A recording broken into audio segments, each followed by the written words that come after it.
kaji cepat sebelum penetapan status darurat. Salam tangguh. Kali ini kita membahas tentang kaji cepat dan dibuat dengan tutorial untuk memudahkan dalam pemahaman dan operasionalisasi kaji cepat.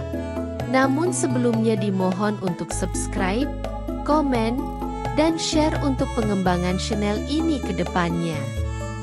Kaji cepat, speed assessment, adalah aktivitas kedaruratan yang dilakukan ketika terjadi bencana tetapi status keadaan darurat belum ditetapkan oleh kepala daerah. Kapan mulai dilaksanakan kaji cepat? Kaji cepat mulai bekerja ketika terjadi bencana yang diperoleh informasi awal dari mekanisme sistem peringatan dini, laporan warga, mass media, dan lain-lain. Kaji cepat dilaksanakan oleh TRC Multisektor atas perintah Sekda ex officio Kepala BPBD Provinsi, Kabupaten, Kota. Dalam kaitan ini, kalau bencana tingkat provinsi TRC yang bertugas adalah TRC Provinsi. Dan jika bencana tingkat Kabupaten Kota, maka yang bertugas adalah TRC Kabupaten Kota. TRC bekerja pada masa golden time, atau segera setelah terjadi bencana. Yang bertanggung jawab dalam hal kaji cepat adalah Tim Reaksi Cepat, TRC, Multisektor, yang terdiri dari BPBD, OPD Teknis, Instansi Teknis, KL, TNI Polri dan kelompok masyarakat. TRC Multisektor mendapatkan perintah dari Sekretaris Daerah ex officio Kepala BPBD Provinsi, Kabupaten, Kota untuk mengadakan kaji cepat. Dari hasil kaji cepat ini nantinya sebagai dasar rekomendasi untuk menetapkan status keadaan darurat oleh Gubernur, Bupati, Wali Kota. Siapa TRC dan apa saja dikaji oleh TRC? TRC atau Tim Reaksi Cepat Multisektor adalah tim kerja yang berisikan BPBD, OPD Teknis, instansi vertikal, TNI Polri dan kelompok masyarakat.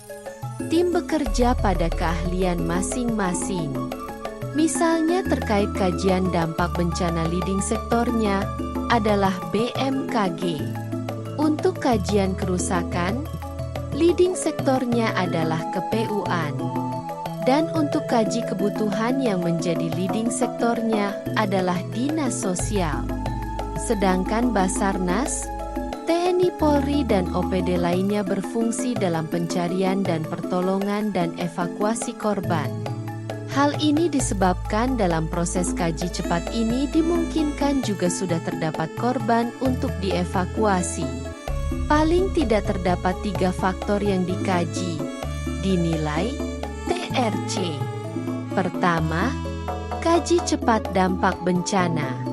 Semisal dalam bencana banjir, dari kajian BMKG bahwa berdasarkan hasil perakiraan cuaca, frekuensi dan intensitas curah hujan masih tinggi dalam seminggu ke depan dari bencana banjir hari pertama.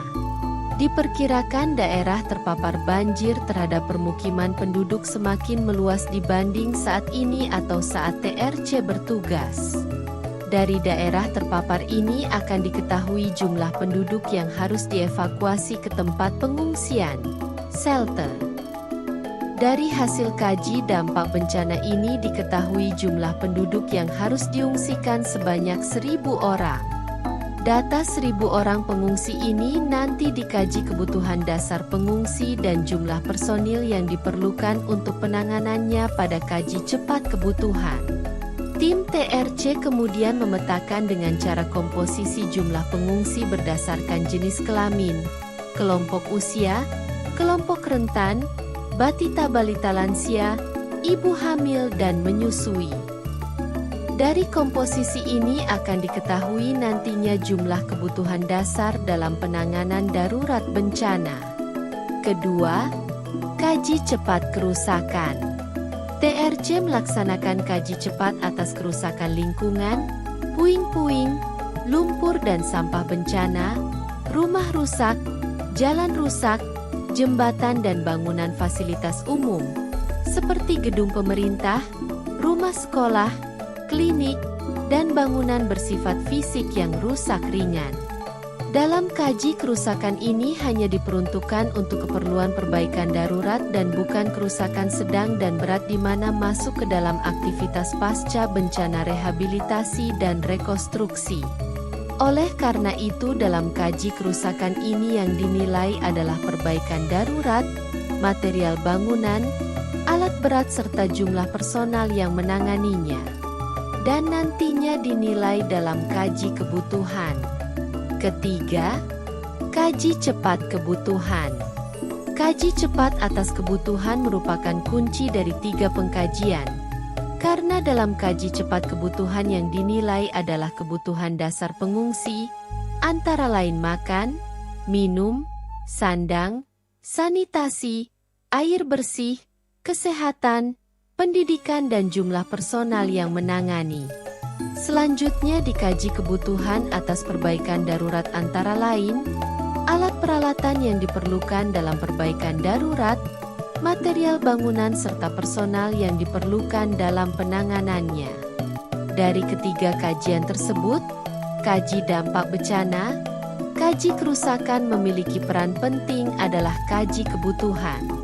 Hal ini disebabkan karena pada kaji dampak bencana akan dinilai juga kaji kebutuhan yang diperlukan pada penanganan darurat. Demikian juga halnya pada kaji kerusakan akan diperoleh juga kaji kebutuhan untuk perbaikan darurat dalam masa transisi darurat ke pemulihan. Kaji dampak bencana dengan kaji kebutuhan.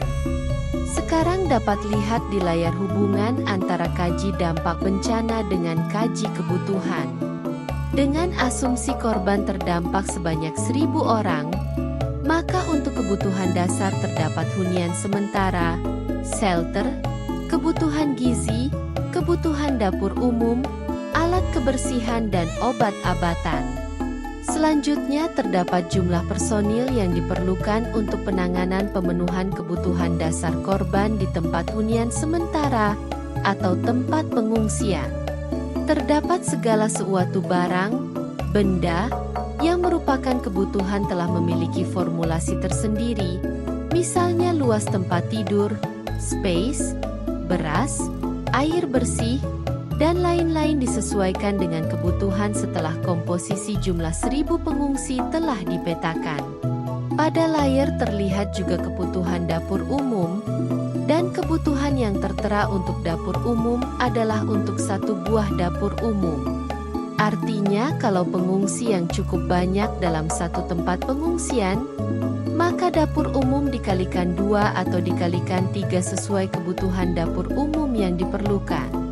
Selanjutnya jumlah personil yang diperlukan untuk penanganan pengungsi sebanyak 200 orang yang memiliki kemampuan bekerja untuk pencarian dan pertolongan, dapur umum, pelayanan kesehatan, dan lain-lain.